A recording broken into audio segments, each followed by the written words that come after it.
देवी, महाकाली हिने दारुक या राक्षसाचा वध केला, परंतु तिला स्वतःला मात्र शांत करता येत नव्हतं. पण तिचे ध्येय साध्य झाले का? होय, परंतु तिला स्वतःला मात्र नियंत्रित करता येत नव्हतं. पण मग काय झाले? महाकालीच्या पायाखाली सर्व सृष्टी नष्ट होईल काय असे सर्वांना वाटू लागले. क्रोधाने भान हरपलेली पार्वतीच्या रूपात असलेली महाकाली अत्यंत भयंकर होती.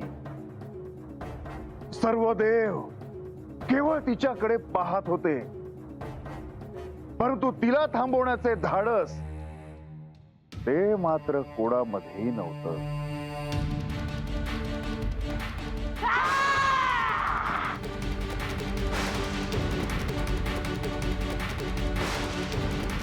मग महाकालीला कोण सामोरं गेलं? तिला कोणी थांबवलं? श्री विष्णू ब्रह्मदेव यांनी सांगितले की तिला कोणीतरी थांबवायला हवं, नाहीतर सारी सृष्टी नष्ट होईल. आणि म्हणून कोणीतरी ह्यामध्ये हस्तक्षेप करायला हवा. मातेला आता भान राहिले नाही. अशुभासोबत शुभाचाही विनाश होईल. तिच्या क्रोधात सगळं काही जळून जाईल. देवा, आता विलंब नको, त्वरित काहीतरी करावे. महादेवांना ठाऊक होतं की पार्वतीच्या रूपातील महाकाली ही शांत होत नव्हती.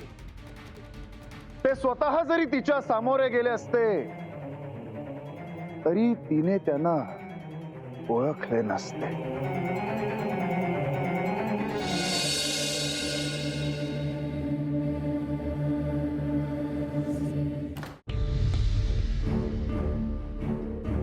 देवी, काय झालं? काही नाही.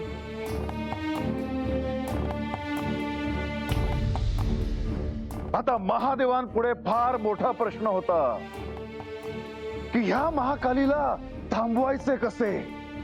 मग महादेवांनी असे काय केले ज्याने महाकाली शांत झाली? देवी, ह्यावेळी महादेवांनी तिच्या मातृत्वाला साथ घातली. कारण काही झालं तरी तिचे मूळ रूप हे पार्वतीचेच होते. ती जगत जननी आहे, ती ममतामयी आहे. आणि त्या क्षणी महादेवांनी एका लहान बालकाचे रूप घेतले आणि तिला सामोरे गेले. हो, मला आख्यानात हे सांगितलेले आठवते आहे.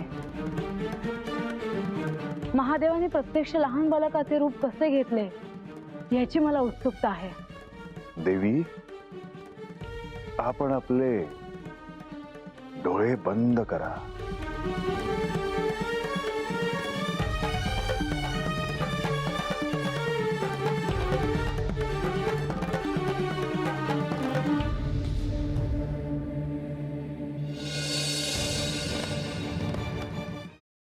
सफरचंदाचे काप नीट परतल्यानंतर त्यामध्ये दालचिनी पूड आणि मध घालून पुन्हा नीट परतून घ्यावं. बटर लावलेल्या ब्रेडवर सफरचंदाचे तुकडे, बदामाचे तुकडे, टुटी फ्रुटी, डार्क चॉकलेट आणि मीठ घालून दुसरा ब्रेडचा तुकडा त्यावर ठेवून वरच्या बाजूला बटर लावून घ्यावं. एका बाउलमध्ये स्ट्रॉबेरी सिरप आणि क्रीम घालून सॉस तयार करून घ्यावा. तयार सँडविच पॅन मध्ये बटरवर ग्रिल करून घ्यावं आणि स्ट्रॉबेरी सॉस बरोबर सर्व्ह करावं.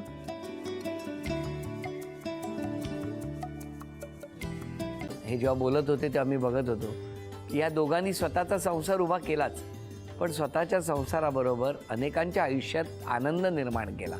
तो आनंद महत्त्वाचा. हसत राहा, आनंदी राहा असं म्हणत शुभेच्छा देऊया.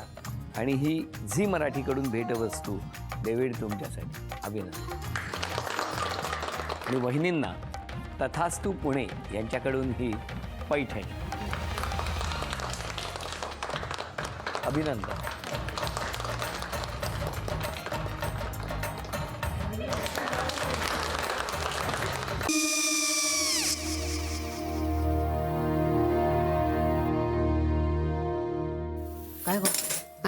व्हायला? काय झालं काय?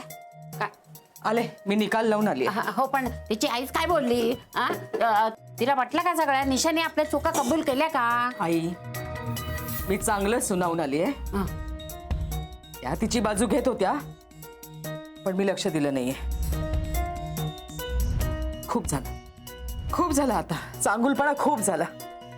मऊ दिसलं ना की कोपऱ्याने खणतात ना माणसं, ते असं.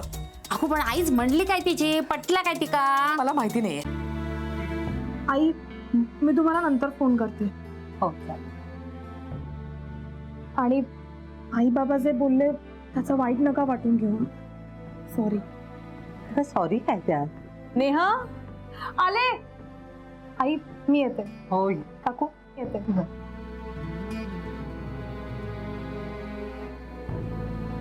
सावकाश जाग. हो हो.